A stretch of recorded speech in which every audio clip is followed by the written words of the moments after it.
Alright guys, so here we are with episode 3. We have taken Jiting.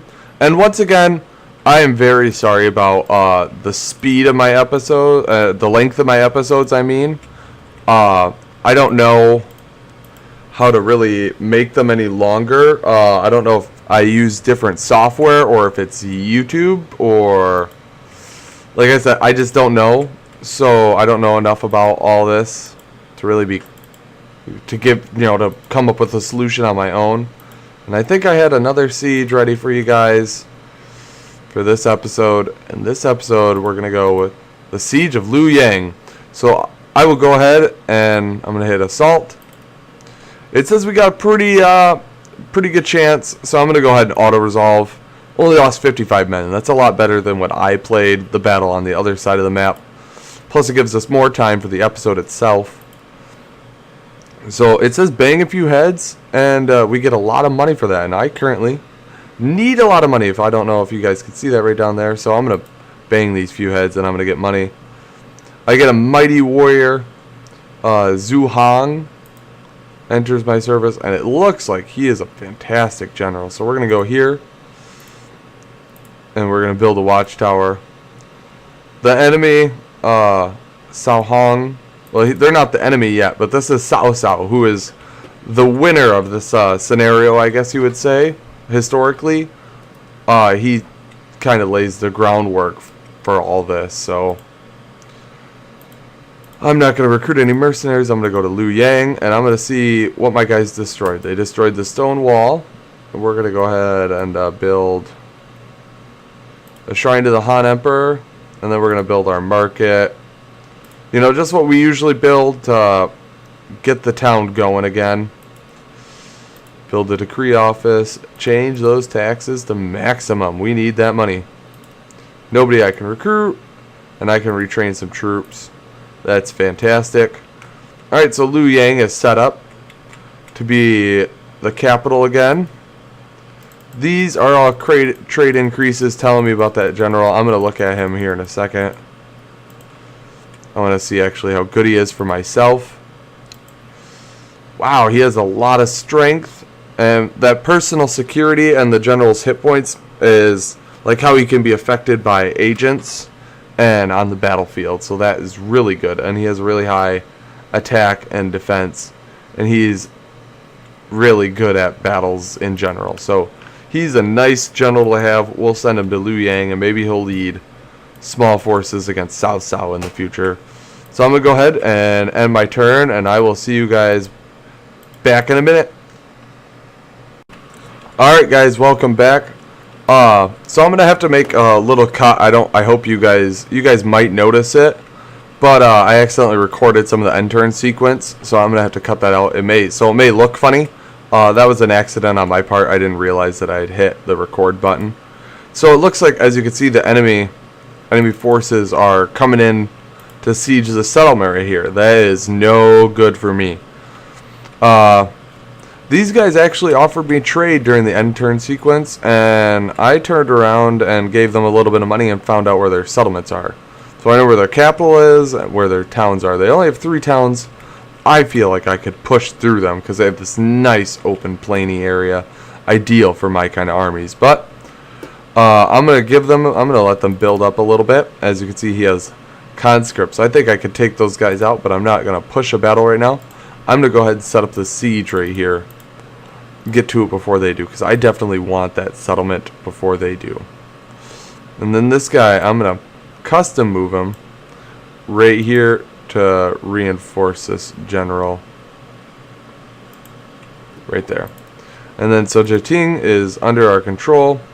We're going to build a shrine to the Han Emperor. We're going to build farms, a vendor, and roads. And we are going to keep the taxes where it's at, because they're not too happy about us being there as it is. This town, I do believe I just have, just building, and I got troops recruiting. The Emperor, I'm moving him this way, because that's my little plan, is that I'm going to betray these guys. Because that looks like it's going to be the easiest area to expand into. So I'm going to go ahead, I'm going to finish up some construction and recruitment. And then I'm gonna fight. I'm gonna go ahead and fight a battle. I might fight those rebels, just to give that general some experience, Prime Minister, and to show you guys a river crossing battle. I also have joined that general. So I have plenty of sieges for you guys all lined up. The enemy's still sieging that. I'm gonna go ahead and call most of the guys around the map enemies, because I'm gonna have to go to war with them anyways. So this guy, I'm gonna actually try and get him onto my side. No, he does not want to be on my side. So maybe next time I'll try to get an alliance or something else out of him. I'm not really sure what those guys are supposed to represent. They're dotted all over the unaligned forces. They're dotted all over the battlefield, all over the campaign map. So I'm just not really sure what they're for. I'm going to move my spy over here, even though I have most of the map information I want. And I'm going to go ahead, I'm going to lay siege to San Pass. And I'm going to assault it. I'm going to assault it manually just because it's pretty close, even though the balance bar doesn't say we're pretty even in men. And I kind of want to see what one of these fortified passes looks like. So I will go ahead and see you guys on the battlefield. Alright, so here we are at the Battle of Shan Pass, and this looks like it's going to be a pain in the butt, actually. It's just a single wall. There's a gate over here. The town center is way up there. So, yeah, this is going to be fun to take. Luckily, it's only guarded by peasants. I'm going to take this Flying Bear infantry, which is my best infantry. And I'm going to go ahead and just lay siege to that wall. I might just climb up the wall. No, I'll siege the gate too. I want to open up as many possibilities to siege this place, because I have never fought a pass before. And I'm kind of not looking forward to facing this now that I see it. Once again, I'm going to fast forward, get this thing going. But these fortified passes, I can see how strategically they're going to be really useful to take and hold on to. Because you'll only need a couple of units of troops to hold them. Look, they got their general back here, and then they just have those peasants up there on the wall. So it looks like my Flying Bear infantry is having kind of a interesting time getting around that setup. So I'm going to take my archers. I'm firing at those guys because I'm moving that way. I'm going to hit those guys, and we're going to see how well we're doing. I saw in a previous siege that I played in a custom battle when I was trying to figure out this game, is that arrows kind of ignore the wall sometimes, but that doesn't look like that's the case here. So that's upsetting, but that's fine. I'm going to go ahead and fast forward it a little bit more. Get this gate down. No. So the gate's fallen. We have infantry up here on the walls. I'm going to try and zoom in for you guys. So you can kind of see some of the fighting. For some of you guys who haven't seen this game, I know it's an old game, but there could be some people out there who haven't seen it played before. I'm going to go back to my archers. Show the animation for that. Which the archers I always thought were cool because you can do volleys, and I could turn off fire at will and hold their fire till they're all charged up together and fire them. You can even hear the arrows hitting the wall and bouncing off, but I am getting some good hits. You can see they're already down about 20 guys. These guys are taking a beating. They're already down 40 guys, and my Flying Bear infantry is down 2. So my swordsmen, I'm going to go ahead and send them up there too. My halberds, I'm just going to let them continue destroying the gate. My general, or my captain, is back here in this light cavalry unit. That would be him right there. That's the captain unit icon, or it's that guy. I'm not entirely sure. But as you can see, my Flying Bear infantry is still just tanking it with these guys. We've taken pretty much the whole wall with 2 casualties. I'm pretty sure it's 2. Or no, maybe it's 12. Maybe the unit's 160. But they're just eating these guys up. So I'm going to go ahead and fast forward again. And these guys, I'm just going to send them right through the gate, because that will force... See, the enemy's coming down. I'm going to move my cavalry in there really fast. I'm going to move my archers in there.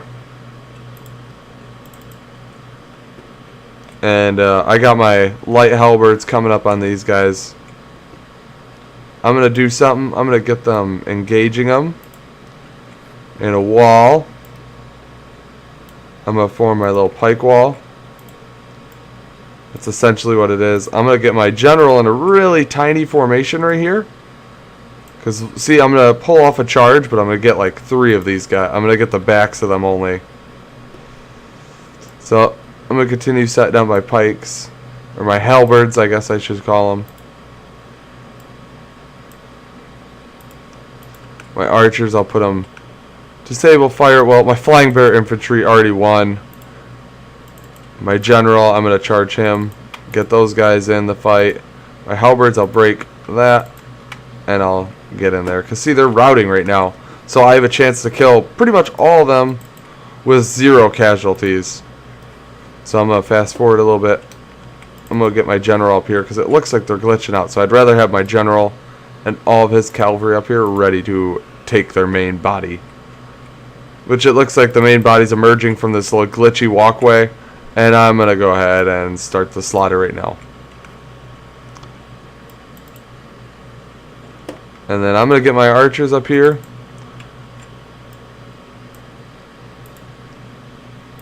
My halberds, I'll get them in like the same... I'll get them right there. I'm going to put them in their shield wall. Put them right there. I'll run them. My archers are running. My general's happy. He just like... I just wiped out all those guys. As you can see, I got 164 prisoners from that exchange. My swordsmen are ready to come down. I'll move them up. Pretty much my entire army is inside this fort. Ready to finish off this final unit. And I think I'm going to use my archers for that. Let them get their kills. Let them get some experience. Sorry about that lag fest right there. I got it in super fast forward to save us some time.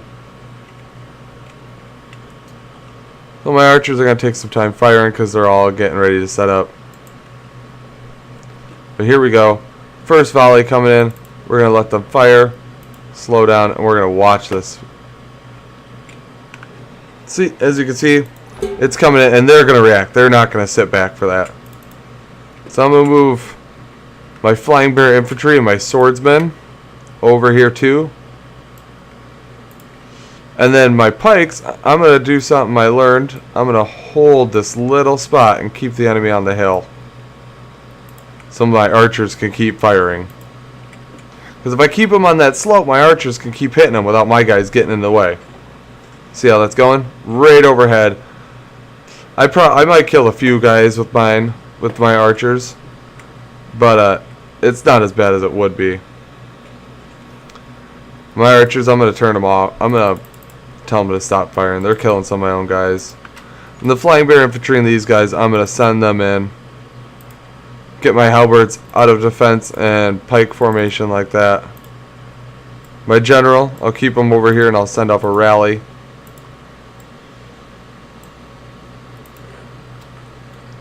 Get my archers ready. There we go. The enemy's general's dead. These guys are shaken. They're wavering. So I'm going to go ahead and charge my cav. I'm going to rip my cav through. And even though it's got my captain in it, as soon as it hits these guys, they should just fit. Yeah, see? They break. And I'm just gonna have my guy come in here and take them all prisoners. Cause I don't remember if taking prisoners from the AI does anything, but maybe we get some extra money. So I will go ahead and see you guys back in a minute on the campaign map. So I'm going to go ahead and just walk in, and we took Sand Pass. And I'm actually going to go ahead and end the episode right here. So, because, you know, unfortunately I have things I need to do today. But before I go, actually, I'll give you guys a quick little battle. I'm going to take my swordsmen and my peasants. No, just my swordsmen and my general. And I'm going to attack these archers. So, sorry about that, guys. I will see you guys on the battlefield. Alright guys, here we are at this river crossing battle. So as you can see, my general, he's in like a economics outfit, and that's because he is not a fighter, but he is a general nonetheless, so when he rides in the battle, he will join his men. This is the captain of the division. He'll probably be doing most of the killing. And these swordsmen. So I'm going to go ahead. I'm charging for these archers right away because it's just bandit bowmen. I'm going to let my infantry go first, let them take some hits, and then I'm going to charge my cavalry. I really kind of want to give this guy, because he's the defender of my capital, so I kind of want him to have some combat experience. And these rebels that are cutting off the imperial capital by land are the perfect target. These bandit bowmen, they won't know what hit them once my elite Boku cavalry comes in. So they're firing. My swordsmen are taking some damage. Ooh, those guys got knocked down. So that's good. There was some casualties in there. Once the general gets in there, I'm going to take my swordsmen and line them up good so that they fight everyone in this thing. My general is just going to go ham, him and his unit. I'm going to start fast forwarding, and we're going to fight these bandits now in earnest. I have my swordsman and my general in there. We'll blow some rallies. I'm not actually sure where my general... Oh, he's hiding back here. The captain of the division, I'm going to look for him, but he's probably fighting, or he got killed in that archer volley. Nope, there he is. He's bloody. He might have got hit by a few arrows, but he's back, and he's staying back with a few men to protect the general. And as you can see, they're not losing. My heavy cav is not losing anybody. They're not losing anybody. They might lose some in my little move maneuver right here. But nope, they actually just gained an experience chevron for wiping these guys out. My swordsmen, I don't know if they'll get anything, but we'll see. 25 guys left. 19. We're going to go ahead and take them all out. Alright, so nice victory for the end of the episode. I will go ahead and see you guys next time on the battlefield.